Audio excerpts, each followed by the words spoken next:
Buen día, queridos amigos y hermanos. La Iglesia Príncipe de Paz les da la bienvenida a cada uno de ustedes. Agradecemos profundamente que nos acompañen el día de hoy en un nuevo servicio dominical en línea. El día de hoy seguiremos con nuestra serie de estudio bíblico del libro de Ezequiel. Esperamos que sea de ayuda y bendición para cada uno de ustedes. Les pedimos también que puedan compartir este video con sus amigos en las redes sociales para poder edificar y animar a más personas. Hermanos, acompáñenos a alabar al Señor. ¡Nos has libertado,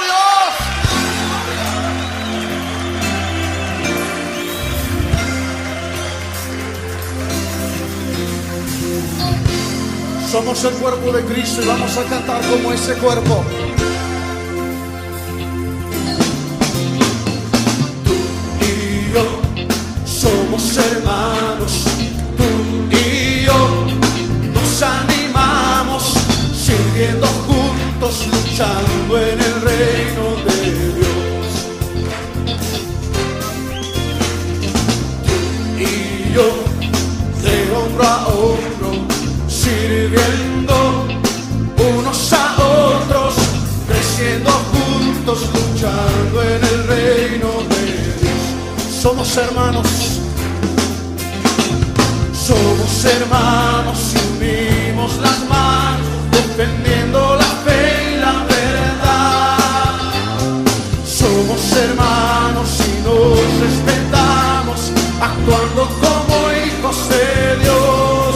Tú y yo somos guerreros, tú y yo somos guerreros, tú y yo nos defendemos, marchando juntos, luchando en el reino de Dios, de hombro a hombro. Tú y yo, de hombro a hombro, sirviendo unos a otros, creciendo juntos, luchando en el reino de Dios. Toma a tu hermano de la mano. Somos hermanos y unimos las manos, defendiendo la fe y la verdad. Somos hermanos y nos respetamos, actuando como hijos de Dios. Tú y yo somos guerreros, tú y yo nos defendemos, marchando juntos, luchando en el reino de Dios. Tú y yo de hombro a hombro,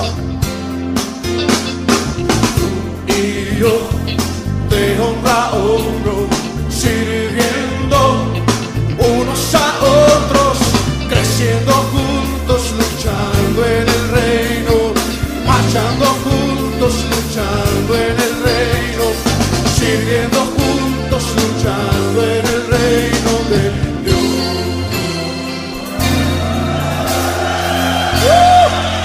¡Sí, Señor! Nos comprometemos a luchar juntos por ti, Señor.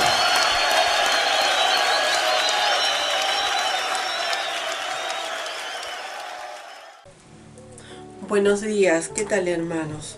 Dios los bendiga mucho y quiero compartir un salmo. Saben que este salmo es un salmo gradual y lo cantaba el pueblo, lo cantaba cuando se iban hacia Jerusalén.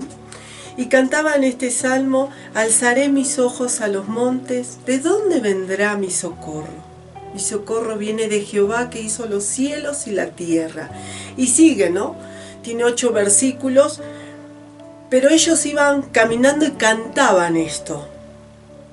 Cantaban porque confiaban y sabían que esas preocupaciones, esa angustia, eso que el corazón nos impide ver su gloria cuando nos preocupamos tanto, ¿sí? Esa angustia. Ellos sabían de que su socorro venía de nuestro Dios. Y quiero animarte en esto, ¿no? Esto que pueda preocupar el corazón, que quiere gobernar, provocar tanta angustia, preocupación, que tú mires al Señor. Porque nuestro socorro viene de nuestro Dios. ¿Y quién es nuestro Dios? El que hizo los cielos y la tierra. Así que quiero animarte hoy a poder orar a favor de la familia, de nuestros seres amados, por aquellos que aún no han abierto su corazón. En primer lugar, su corazón a nuestro Señor. Eso es primero. Si falta salud, si hay problemas económicos, si hay problemas en el trabajo, no sé, que tú podamos levantar nuestros ojos y mirar los cielos y la tierra, y nuestro socorro viene de nuestro Dios. Amén. Oramos. Señor Jesús, te damos muchas gracias, oh Dios, y Señor, oramos en el nombre de Jesús, Señor, que tú estés obrando, Señor, en los corazones de nuestros seres amados. En primer lugar, Señor, que aquellos que aún no han abierto sus corazones, Señor. Señor, por nuestros padres, por aquellos que aún se niegan, Señor, a reconocerte como Señor y Salvador. Han oído de ti, Señor, pero no entregan aún, Señor, no abren sus corazones hacia ti, oh Dios. Orar, Señor, por nuestros hermanos, por los primos, por tíos, abuelos, Señor. Señor, bendición sobre ellos. Gracias por sus vidas. Situaciones que pasan, Señor. Señor, que los bendigas, oh Dios. Oramos, Señor, para que sus corazones, Señor, te conozcan, se acerquen más a ti, que tengan una relación contigo, Padre. En el nombre de Jesús. Oramos por, Señor, por aquellos que están sufriendo, Señor, algún momento de enfermedad. Pedimos salud, Señor. Oramos, Señor, por aquellos que no tienen trabajo, Señor. Que tú suplas esto, Dios. Que abras puertas, Señor, en el nombre de Jesús. Oramos, Señor, por aquellos, Señor, que les cuesta creer. Señor, oramos en el nombre de Jesucristo, Señor. Señor, que abran sus corazones y crean en ti, Señor, lo que tú hiciste en la cruz, oh Dios. Que tú resucitaste en el nombre de Jesucristo, Señor. Amén.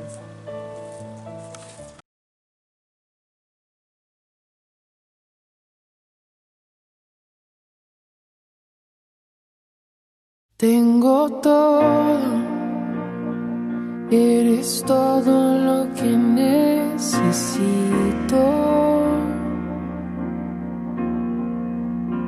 Tú me llevas al lugar donde encontré descanso.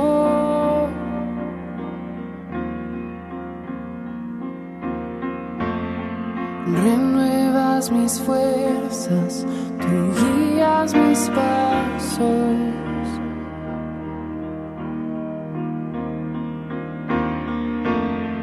Renuevas mis fuerzas, tú guías mis pasos.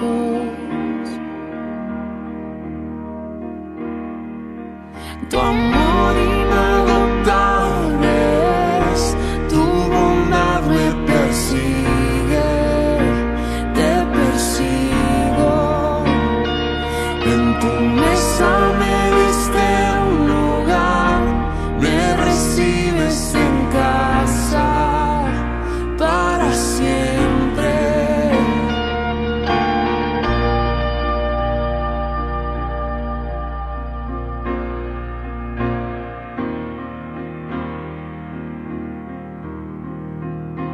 En tus brazos cada miedo y temor se apaga. Tú me enseñas a confiar cuando mi fe desmaya.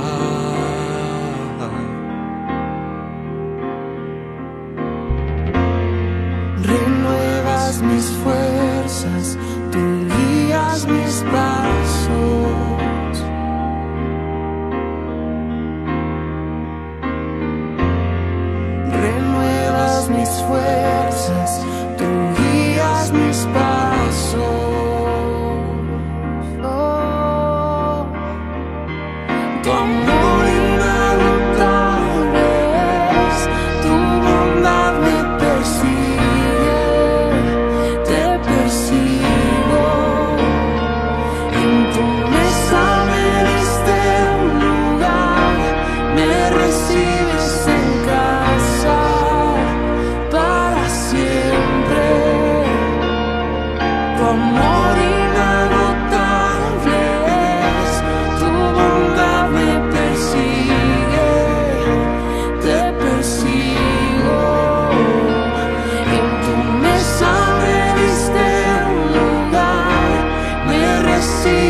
Hermanos, buenos días. Este es nuestro momento para orar por las misiones.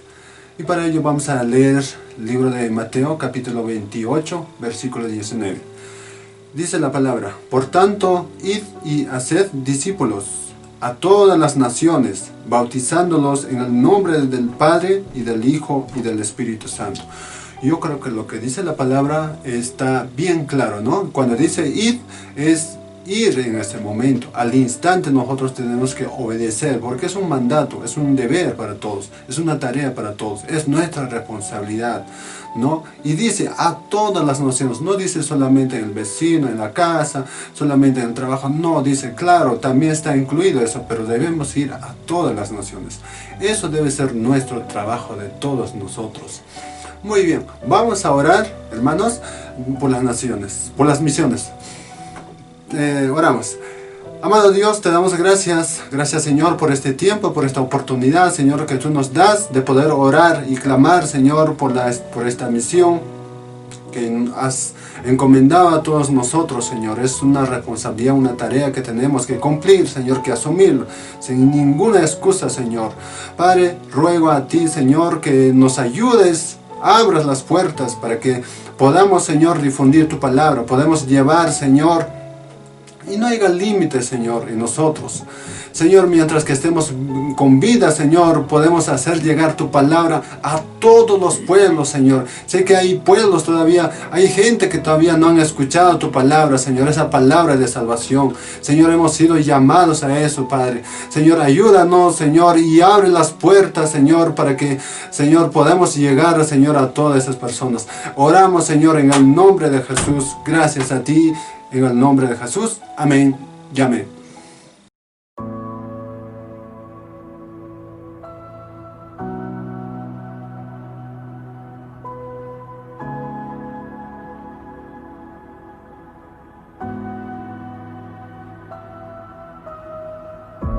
Tus melodías quiero escuchar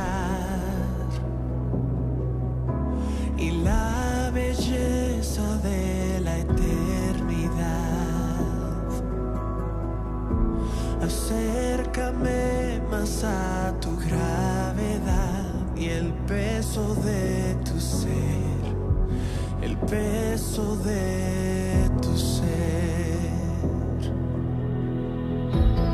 Tu misterio quiero contemplar, la maravilla de tu majestad.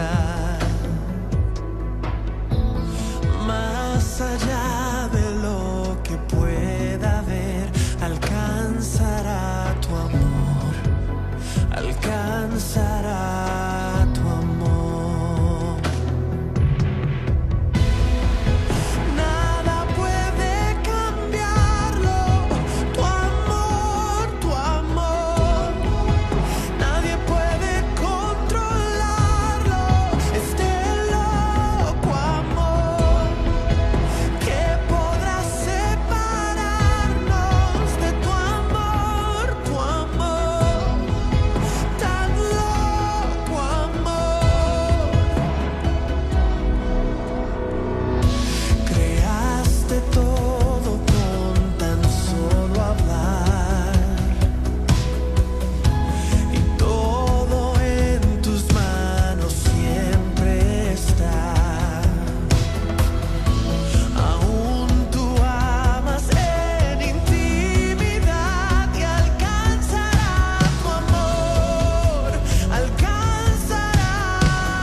Muy buenos días, te damos la bienvenida a nuestro servicio en línea aquí en Príncipe de Paz. Hemos llegado al tiempo de nuestro mensaje. En nuestros mensajes estamos tomando un estudio bíblico del libro de Ezequiel. Así que sé bienvenido a esta serie de estudio bíblico de Ezequiel. Hoy tomaremos el capítulo 25 y el capítulo 26 de esta serie.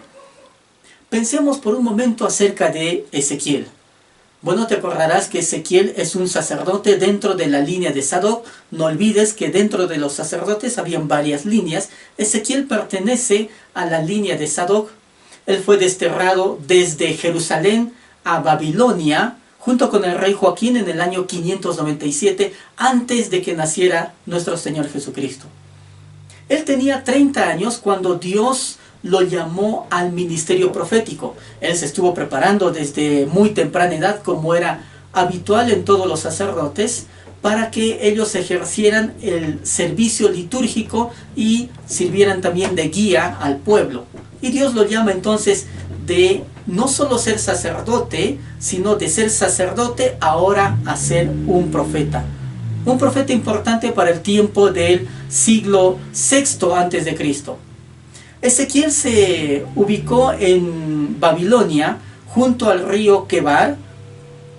Al mismo tiempo estuvo también con 10.000 judíos que habían sido transportados desde Jerusalén a Babilonia cerca del año 597, como dijimos antes. El ministerio de Ezequiel es bien importante. Creemos que es importante por dos aspectos. Número uno, consideremos que Ezequiel está haciendo acordar al pueblo los pecados que tiene, y esos pecados han llevado a la calamidad de ser exiliados a Babilonia. Pero también, número dos, podemos hablar de que el ministerio de Ezequiel consistió en alentar a todo el pueblo acerca de las futuras bendiciones de Dios cuando éste se mantenga también en obediencia. Así que todo el libro de Ezequiel básicamente es un libro que grafica bastante la gloria de Dios en medio de la calamidad. Así es, está tratando de mostrar que Dios tiene el control en medio de todas las circunstancias difíciles que está viviendo el pueblo. Circunstancias que también se asemejan a nuestros tiempos en los que estamos viviendo actualmente. Así que te animamos a considerar el mensaje del libro de Ezequiel. Entonces, en esta mañana veremos el capítulo 25 y el capítulo 26 de este libro. He titulado el comentario de este tiempo, Los no de Dios. Hermano y amigo, tenemos que aprender algunos aspectos que tienen que ver con el cristianismo. En ocasiones Dios nos dice no a varias cosas, varias prácticas, varias tendencias que nosotros tenemos o que estamos invitados a tener a través de nuestra vida. Cuando obedecemos a estos no de Dios, nos irá bien. Y cuando desobedecemos, entonces estamos no solamente quebrantando su voluntad, sino también corremos siempre el riesgo de que algo salga mal en nuestra vida.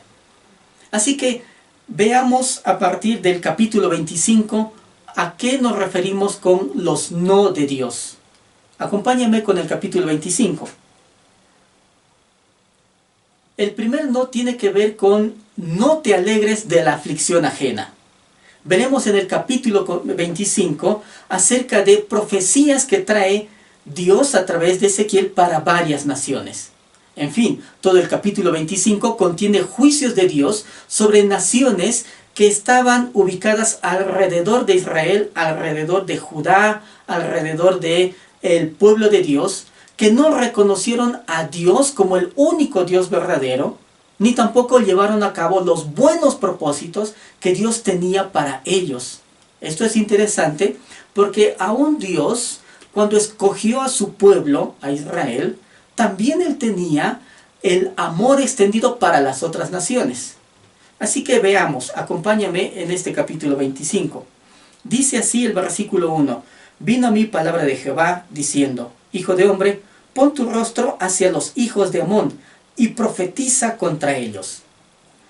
Pensemos, las profecías ahora van a venir para varias naciones. La primera es la nación de Amón. Y dirás a los hijos de Amón, oíd palabra de Jehová el Señor. Así dice Jehová el Señor, por cuanto dijiste, ¡Ea! ¡Bien! Cuando mi santuario era profanado y la tierra de Israel era asolada y llevada en cautiverio la casa de Judá. La primera profecía que viene es para los hijos de Amón, los amonitas. ¿Quiénes eran los amonitas? Si nos acordamos un poco acerca de la historia, todavía un poco más antigua, los amonitas fueron descendientes de Lot. Tú te acordarás que Lot salió de la ciudad de Sodoma huyendo y él se quedó en una cueva viviendo con sus dos hijas. La narración bíblica nos dice que de la unión de Lot con su hija menor salió el pueblo de Amón. Todos los amonitas son descendientes de Lot a través de esa relación que surgió bajo un incesto, desde luego. Así que los amonitas eran vecinos del pueblo de Dios, vecinos de Israel, ubicados en una zona bastante cercana allí, todos colindan con la nación. Y encontramos algo interesante. Cuando vino el ejército de Babilonia en el año 586 a.C., destruyó Jerusalén y destruyó el santuario de Dios. La ciudad fue incendiada, muchos judíos murieron allí, otros fueron transportados a Babilonia y fue una completa desgracia. Amón, siendo su vecina como nación, se alegró tanto que la descripción nos lo da precisamente el versículo 3. Dice, por cuanto dijiste, ¡ea, bien! ¡Qué bueno que sucedió esto con Jerusalén! ¡Qué bueno que el santuario fue destruido! ¡Que la ciudad fue destruida! ¡Qué bien! ¡Nos alegramos! Esa fue la actitud y la condición de Amón. Así que Dios trajo esta sentencia de juicio para los amonitas, porque se alegraron de la aflicción de sus vecinos, los israelitas, los judíos, los hebreos, los que estaban allí en la localidad. Los versículos 1 hasta el versículo 7 nos están hablando del juicio contra Amón. Los versículos 8 al 11 ahora se refieren a otra nación. Fíjate y acompáñame en la lectura de este libro de Ezequiel, capítulo 25, versículo 8. Así ha dicho Jehová el Señor, por cuanto dijo Moab y Seir, he aquí la casa de Judá es como todas las naciones. Podemos encontrar aquí algo interesante. Ya que el pueblo de Amón, los amonitas, eran descendientes de Lot a través de su hija menor, los moabitas eran descendientes también de Lot a través de su hija mayor. Otra vez la relación que surge bajo un incesto. Allí precisamente en el Antiguo Testamento, en el libro de Génesis, podemos encontrar toda esta narración. Así que Amón y Moab eran dos pueblos hermanos, descendientes por la línea de Lot. Y precisamente ellos ahora están en contra de Israel, en contra de Judá, en contra de Jerusalén. Y en este tiempo que Babilonia viene, toma prisioneros a muchos habitantes de Jerusalén. Esta es la etapa final del exilio, año 586. Tiempo en el que se destruyó el templo de Jerusalén, se destruyó la ciudad, todo fue un caos. Moab también se alegró de esta actitud.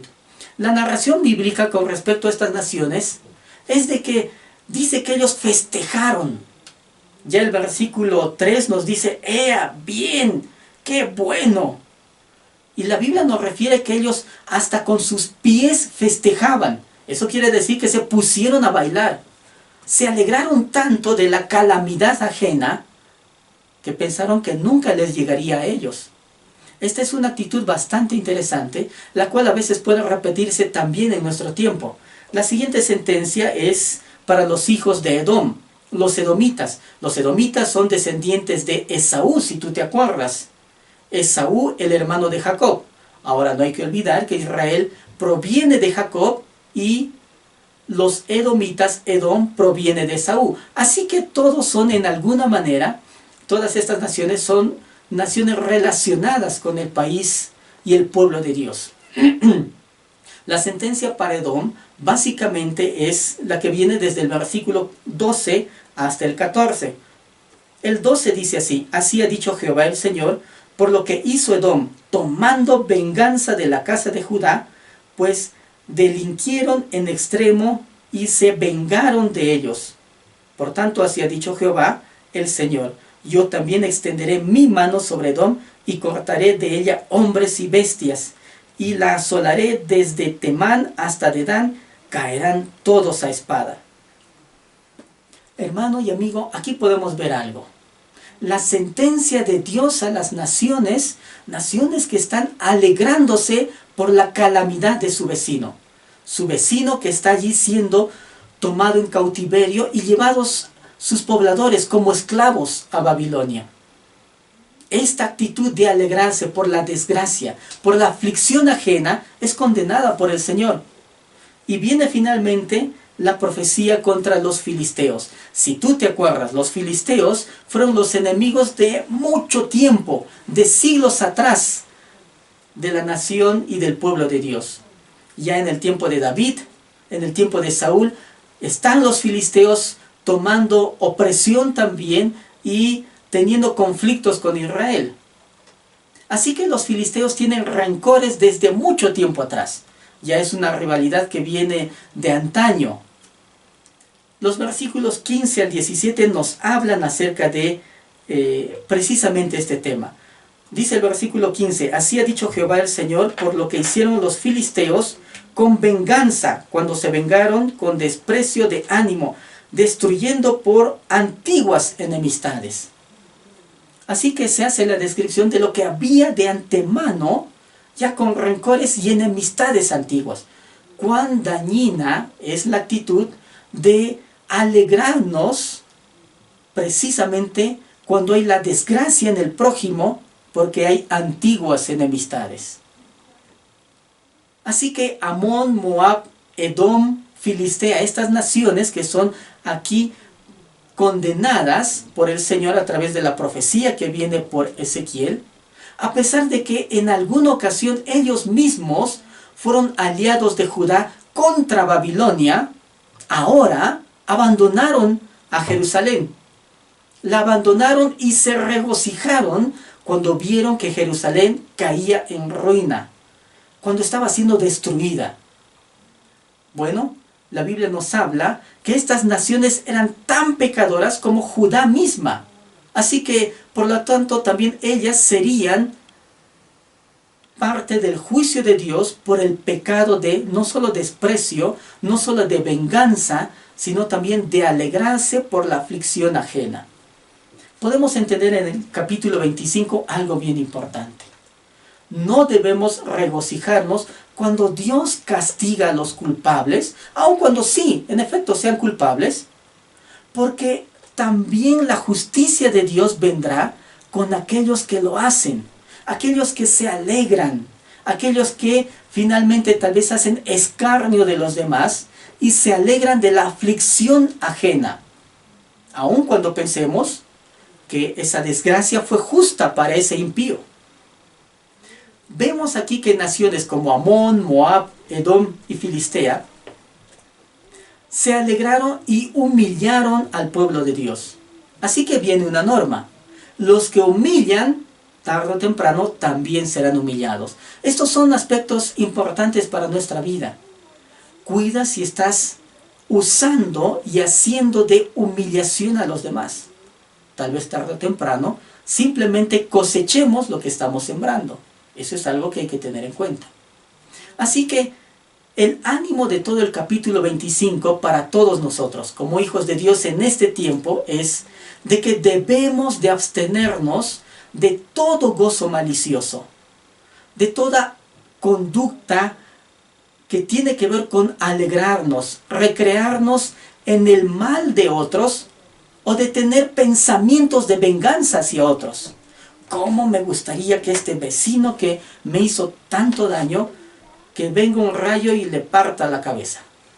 ¿Cómo me encantaría que a esta persona que hizo daño a mi familia, que a él le suceda esto, esto, esto y esto? Y hasta casi estamos profiriendo un poco de no solo venganza, sino hasta palabras de maldición pueden salir de nuestra boca Y aunque si tiene efecto o no, lo cual hoy no vamos a discutir, el sentimiento que tenemos y el deseo de mal hacia los demás es algo que no quiere Dios para su pueblo y para los suyos. Tampoco Dios lo quiere para los vecinos, aunque estos no sean finalmente hijos de Dios y sean parte del pueblo de Dios. Creo que tenemos que tener en cuenta, el primer no de Dios para nosotros es: no te alegres de la aflicción ajena. Ten en cuenta, hermano y querido amigo también, que nosotros no podemos, no debemos de alegrarnos, de festejar, de reventar cohetes o hacer una fiesta cuando alguien está sufriendo, aun si ese sufrimiento es por consecuencia de su propio pecado, como este es el caso también de Jerusalén y de Judá. Me hace acordar el proverbio número 17. Quiero que, por favor, por un momento puedas tomar tu Biblia, te animo. El proverbio número 17 nos dice así a la letra. Tengo en manos la versión Reina Valera. El versículo 5 nos dice: el que escarnece al pobre afrenta a su hacedor, y el que se alegra de la calamidad no quedará sin castigo. Tengamos en cuenta que con este primer no de parte de Dios para los suyos, no te alegres de la aflicción ajena, el proverbio nos dice: el que se alegra de la calamidad ajena no quedará sin castigo. Así que pensemos, este es un llamado para cada uno de nosotros. Veamos ahora el capítulo 26. Aquí encontraremos un segundo no de parte de Dios para los que ama. Y para todos. Dios ama a toda la humanidad y Él quiere que toda la humanidad siga sus principios. No solamente los que son parte de su pueblo, los que han aceptado a Jesús en su corazón. Capítulo 26 del libro de Ezequiel. El segundo no tiene que ver con: no construyas sobre la aflicción ajena. Ten en cuenta este aspecto. Acompáñame con los primeros versículos de este capítulo 26. Aconteció en el 11º año, en el día primero del mes que vino, a mí palabra de Jehová diciendo: hijo de hombre, por cuanto dijo Tiro contra Jerusalén: ¡Ea! Bien, quebrantada está la que era puerta de las naciones. A mí se volvió, yo seré llena, y ella desierta. Es bien interesante lo que se habla de una ciudad muy importante, la gran ciudad comercial y marítima de Tiro. Si tú te acuerdas un poco de historia universal, te acordarás que existió el reino de los fenicios. Los fenicios fueron todo un reino, una cultura muy importante en cuanto al comercio y a la navegación. Ellos estuvieron ubicados precisamente en el sector colindante con Israel, que daba hacia el mar Mediterráneo. Estoy pensando un poquito en geografía ahí en el sector. Así que se les llamaba también los cananeos, porque básicamente el término Fenicia proviene de ese término antiguo cananeos, Canaán. En fin, Tiro era la capital en su momento del reino de los fenicios. Los fenicios fueron muy populares por el comercio, muy importantes por todo el aspecto marítimo con el que contribuyeron y conceptos marítimos a través de la historia. En fin, ahora encontramos aquí, es bien interesante lo que viene a continuación. Bueno, esta gran ciudad, la ciudad importante de Tiro, se alegró tanto por la caída de su rival, Jerusalén. ¿Y en qué Jerusalén era su rival? Bueno, Tiro estaba tomando las rutas marítimas de comercio en ese tiempo, mientras que Jerusalén tomaba las rutas comerciales terrestres. Así que imagínate, en cuestión de negocio, si es que la competencia desaparece, eso me conviene. Y eso es lo que pensó Tiro. Precisamente el versículo 2 nos está diciendo eso. ¡Ea! Bien, bien que cayó. Una vez más, una nación extranjera, un enemigo, piensa así de Jerusalén: bien, quebrantada está la que era puerta de las naciones. Se refiere a Jerusalén. A mí se volvió, y yo seré llena, y ella desierta. Otras versiones de este pasaje nos dicen: ahora yo me haré del comercio, ahora yo estaré en bonanza, mientras la otra está en ruinas. Precisamente el Señor nos habla de esto: no construyas sobre la aflicción ajena.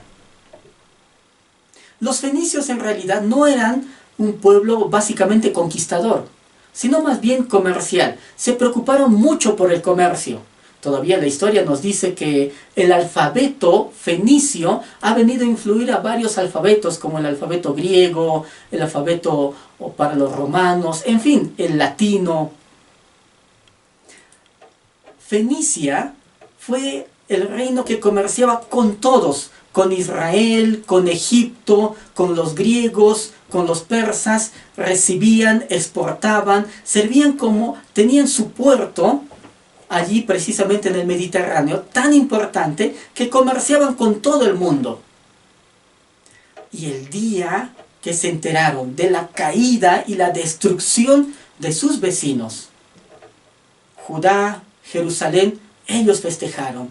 Tanto así que la expresión aquí en este versículo 2 es: ¡qué bien, qué bueno! Ahora estamos sin competencia. Aquí tenemos un aspecto para considerar. No construyamos sobre la aflicción ajena. No construyamos y no prosperemos sobre la desgracia de otros. Es muy justo que Dios eche por tierra los planes y los proyectos de quienes de tal forma tal vez están tramando levantarse sobre las ruinas y la desgracia de otros.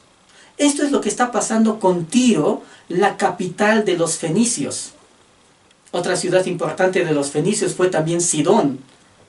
Ciudades importantes que actuaban con mucho comercio. No se especializaron en la guerra, pero se especializaron en ser muy comerciantes, y sus transacciones fueron muy importantes en el mundo antiguo. Pero esto también nos demuestra el control de Dios sobre todo el mundo y sobre todo el globo terráqueo. No solamente sobre el pueblo suyo, Israel, Judá, Jerusalén, sino aún sobre las naciones extranjeras. Esas naciones que aparentemente tal vez no tenían quien les ponga un parámetro firme. Y Dios está diciendo: tuviste esta actitud con tus vecinos, lo mismo que a las naciones anteriores. En lugar tal vez de que simplemente, está bien, no debieron alegrarse, pero por lo menos aunque sea se hubieran quedado en silencio, hubieran omitido su opinión. Pero no, estaban tratando, esta gente como la de Tiro, de construir su prosperidad sobre la desgracia de sus vecinos. Aquí podemos ver también algunos aspectos importantes. Los siguientes capítulos 27 y 28, interesantemente, también nos hablarán sobre esta ciudad y este reino, Tiro y los fenicios. Bueno, la belleza de la ciudad de Tiro era la fuente de su soberbia, y esta soberbia garantizó el juicio de Dios para ellos. Hay que considerar varios aspectos. Nos dice la profecía que sería destruida la ciudad de Tiro. Acompáñame con los siguientes versículos. Por tanto, así ha dicho Jehová el Señor: he aquí yo estoy contra ti, oh Tiro, y haré subir contra ti muchas naciones, como el mar hace subir sus olas. Te animo a que puedas leer todo el capítulo 26, y quiero resumirte en pocas palabras. Cuando vino el ejército de Babilonia, porque los siguientes versículos proféticamente y exactamente se cumplieron, vino el rey Nabucodonosor y sitió a la ciudad de Tiro. Pero Tiro era una ciudad interesante, estaba murallada, pero su parte posterior colindaba con el mar Mediterráneo. Así que por el mar, y ya que eran expertos navegantes, llegaba todo tipo de comercio y la dotación de alimentos siempre estuvo de manera continua y llegaron alimentos frescos a la ciudad de Tiro. Mientras que el ejército de Babilonia estaba a las afueras de la ciudad, detrás del muro, y se dice que ese sitio de Babilonia a Tiro duró por lo menos 13 años, porque tuvieron alimentos frescos de manera continua. Un sitio de Babilonia a Jerusalén habría durado máximo 2 años, y aún así la falta de alimento llegó a la nación a tal punto que Jerusalén tuvo que comer animales inmundos, y no solo eso, hasta el canibalismo estuvo presente dentro de Jerusalén. Tiro, ya que tenía esta facilidad de tener límite con el mar, obviamente, tuvo esta ventaja, y muchos pensaron, va a ser imposible que conquisten a esta ciudad. Pero la profecía de Dios se cumplió específicamente y de manera puntual. Podemos entender también que a través de la historia, la ciudad de Tiro fue conquistada por el imperio griego en el siglo IV a.C. Y allí ellos construyeron aún un puente sobre el mar, porque la ciudad tenía una pequeña isla a cierta distancia, y este rey Alejandro muy inteligentemente hizo un terraplén desde el continente hacia la isla con escombros, construyó una especie de puente marítimo antiguo, y así terminó de tomar y destruyó completamente la ciudad de Tiro. La profecía nos dice que después solo la ciudad serviría como una especie de roquerío, rocas para que los pescadores solo tiendan sus redes, no serviría para más esa ciudad. Precisamente los restos que hoy se puede ver en lo que antiguamente fue la ciudad de Tiro, solo sirven para eso, para que los pescadores de la zona, esos pescadores artesanales, tiendan sus redes para hacer secar allí su material de trabajo, y se cumplió específicamente la palabra y la profecía del Señor. Tiro se alegró de la desgracia de sus vecinos, Jerusalén. Es muy justo que Dios eche por tierra todos nuestros planes, esos proyectos que tenemos, de quienes tal vez queremos levantar nuestra prosperidad y futuro en base a ruina de otros. No podemos construir nuestra prosperidad sobre la desgracia de otros, sobre la aflicción ajena. No podemos hacer de las nuestras, nuestro ministerio, nuestro trabajo, nuestra familia, nuestros proyectos no pueden tener fundamento y base y ser construidos estos sobre la desgracia tal vez de los otros, de los vecinos, de otros ministerios, de otras iglesias, de otros hermanos en la fe. Y desde luego estamos hablando de no construir nuestro futuro sobre la aflicción ajena. Dios es la base y la fuente de nuestras vidas.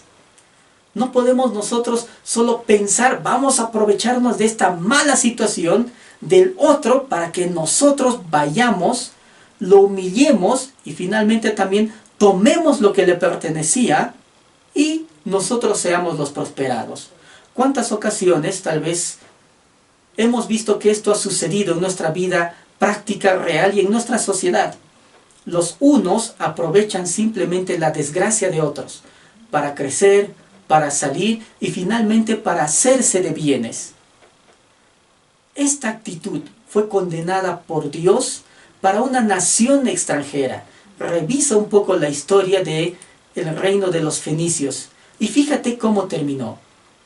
Pudieron no solamente ayudar, creemos, pero por lo menos pudieron quedar en silencio cuando las aflicciones y la desgracia estaban en el pueblo de Dios. Así podemos entender también que cuando alguien se alegra de la desgracia y la calamidad, no solo de los hijos de Dios, sino también de la gente desamparada, o aún de la gente que tal vez, aún por sus pecados, están siendo disciplinados, corregidos y oprimidos tal vez, no podemos tener una actitud de construir nuestro futuro sobre ellos, sobre esa desgracia.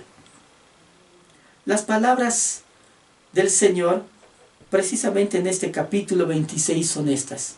Tiro ha dicho así de Jerusalén: Ea, bien, quebrantada es la que era puerta de los pueblos.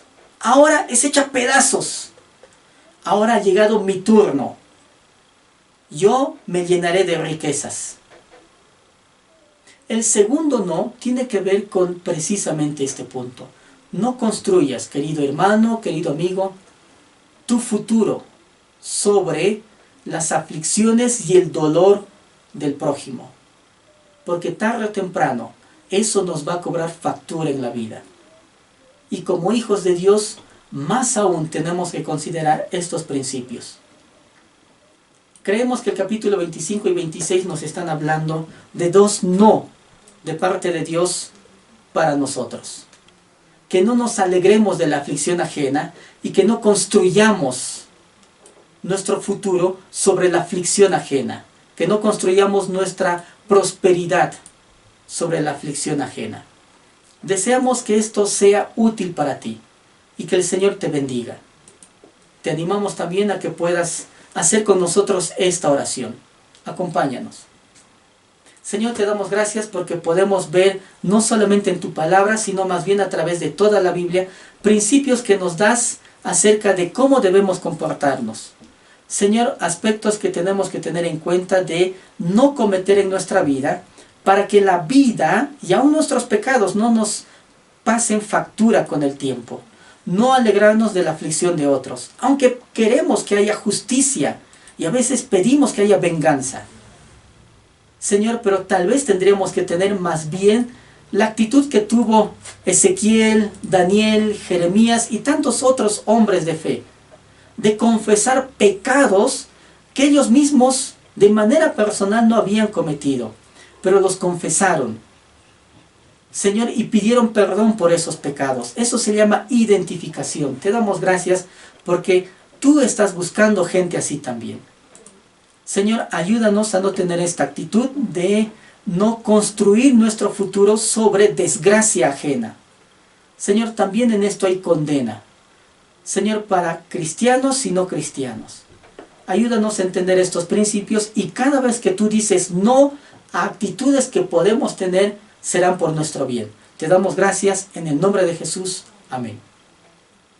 Hermano, amigo, te agradecemos por el hecho que has estado con nosotros, acompañándonos. Te animamos a que estés también la siguiente semana en este mismo horario, por estas mismas vías que puedas considerar y que continúes con nosotros junto al libro de Ezequiel en esta serie de estudio bíblico. Que el Señor te bendiga. Muy buenos días.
Queridos hermanos, hemos llegado al final de nuestro servicio en línea. Pero antes de despedirnos, nos gustaría recordarte que nuestros servicios son todos los domingos a las 11 de la mañana. Tenemos reuniones de grupos familiares en línea los días martes, jueves y sábados a las 7 de la noche. Si te deseas aprender más de la Biblia, estamos ofreciendo estudios bíblicos todos los días en horarios diferentes. Puedes escucharnos también de lunes a viernes de 6 a 7 de la noche en nuestros programas radiales que se emiten a través de la Radio Jerusalén en el 630 AM o en nuestras transmisiones en vivo a través de Facebook y YouTube. Si te deseas compartir más tiempo con el Señor, te recomendamos que puedas adquirir nuestros devocionales diarios o puedes recibir mayor información de cualquiera de nuestros recursos ya mencionados, escribiendo al número que aparece en pantalla. Queridos hermanos, nos encontramos en el próximo servicio. Dios los bendiga.